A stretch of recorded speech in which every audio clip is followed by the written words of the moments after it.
Friends, आज मैं आपको मेजरमेंट कैसे ब्लाउज की जो मेजरमेंट होती है वो कैसे लेनी है ये मैं आपको इस वीडियो में सिखाने वाली हूँ। क्या हो जाता है जब भी हम ब्लाउज की कटिंग करते हैं तो मेजरमेंट बहुत ज़रूरी होती है, लेकिन हर किसी का तरीका जो होता है वो अलग अलग होता है। जो मेजरमेंट लेने का तरीका जो होता है वो अलग अलग होता है। क्या हो जाता है जब भी हम ब्लाउज की कटिंग करते हैं, जिनका भी आप वीडियो देखते हो तो उनके हिसाब से आप कटिंग करेंगे तो आपका ब्लाउज जो है वो परफेक्ट आएगा।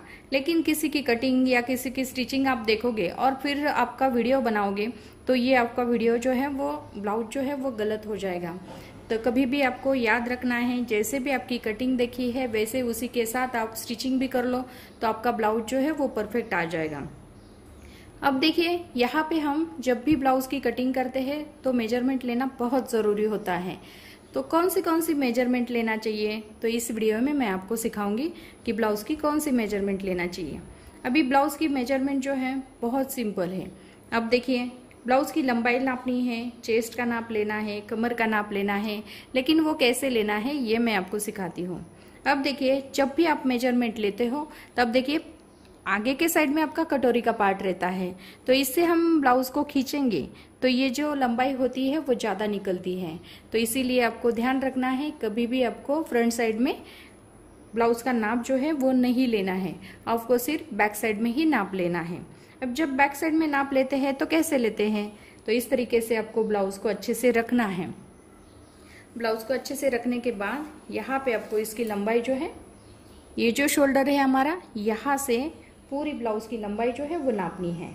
अब पूरी ब्लाउज की लंबाई इस तरह से ब्लाउज को सीधा रखना है, इसे बिल्कुल चुन्नट नहीं चाहिए, एकदम परफेक्ट ब्लाउज की लंबाई निकल जाती है। तो 14 इंच हमारे ब्लाउज की लंबाई निकलती है। अब देखिए, यहाँ पे हम ब्लाउज की लंबाई निकालते हैं तो इस तरीके से आपको ब्लाउज की लंबाई ले सकते हैं। उसके बाद यहाँ पे आपको देखना है गला कितना है, तो ये आता है हमारा 10.5 इंच। आप सीधा लेंगे तो जब आप ब्लाउज की कटिंग करते हैं तो उसके ऊपर भी आपको सीधा गला लेना है।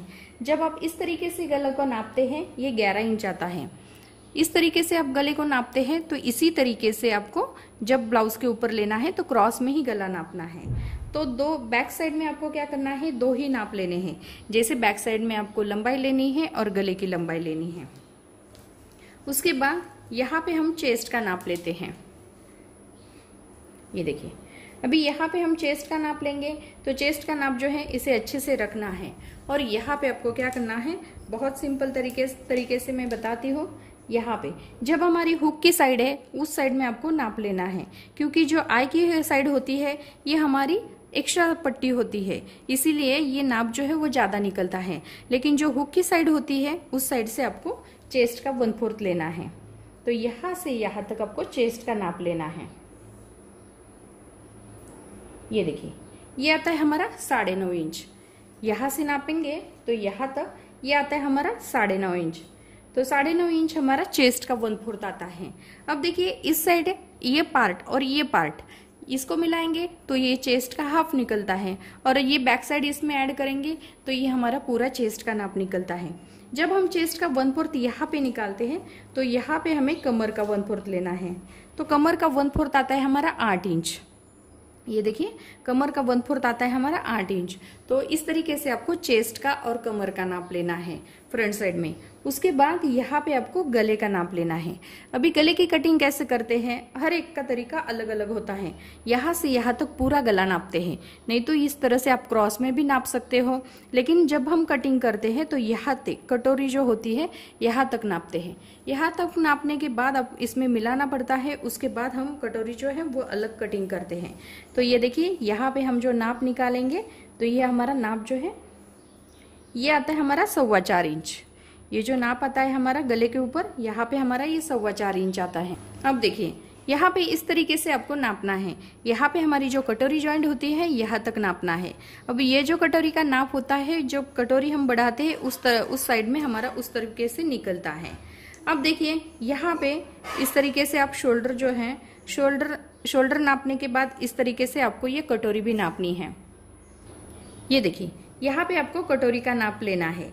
अब कटोरी का नाप आता है हमारा 5.5 इंच। अभी यहाँ पे हमारा 5.5 इंच कटोरी का नाप आया। चेस्ट का लिया, कमर का लिया, कटोरी का नाप लिया, यहाँ पे हमने गले का नाप लिया है। और उसके बाद यहाँ पे हम शोल्डर का भी नाप ले लेते हैं। ये देखिए यहाँ पे हमारा 11 इंच शोल्डर का नाप आता है। इस तरीके से शोल्डर को नापना है। तो 11 इंच हमारा शोल्डर का नाप आता है। यहाँ पे आपको स्लीव्स जो है वो नापना है, स्लीव्स की लंबाई नापनी है।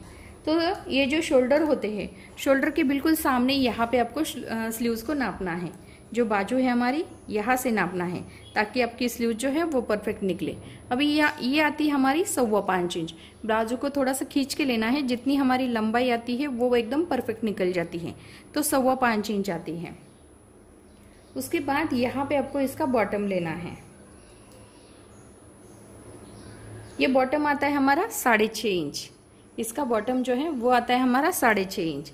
अब देखिए यहाँ पे जितनी भी हम जब भी ब्लाउज की कटिंग करते हैं तो आपको इतने नाप लेने जरूरी हैं।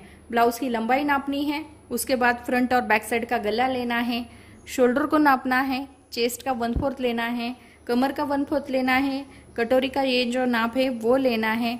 उसके बाद यहाँ पे आपको स्लीव्स की लंबाई लेनी है और स्लीव्स का बॉटम लेना है। इस तरीके से आपको ब्लाउज का जो मेजरमेंट जब हम लेते हैं तो इस तरीके से आपको नापना पड़ेगा, तभी आपकी ब्लाउज की जो आप कटिंग करते हैं तो ये परफेक्ट आएगी। इतना नाप लेंगे तो भी जरूरी है। तो आप फिर से प्रैक्टिस करो, नाप कौन सा लेना है। एक पेपर के ऊपर आपके ब्लाउज का 2-3 ब्लाउज अलग अलग नाप के लेना है और आपको नाप लेना सीखना है। नाप को कैसे लेते हैं ये आपको एक पेपर के ऊपर आपको निकाल के रखना है। तो आपको थोड़ी सी प्रैक्टिस करनी पड़ेगी, तो इसके बाद आपका ये जो नाप है ये परफेक्ट निकल जाएगा।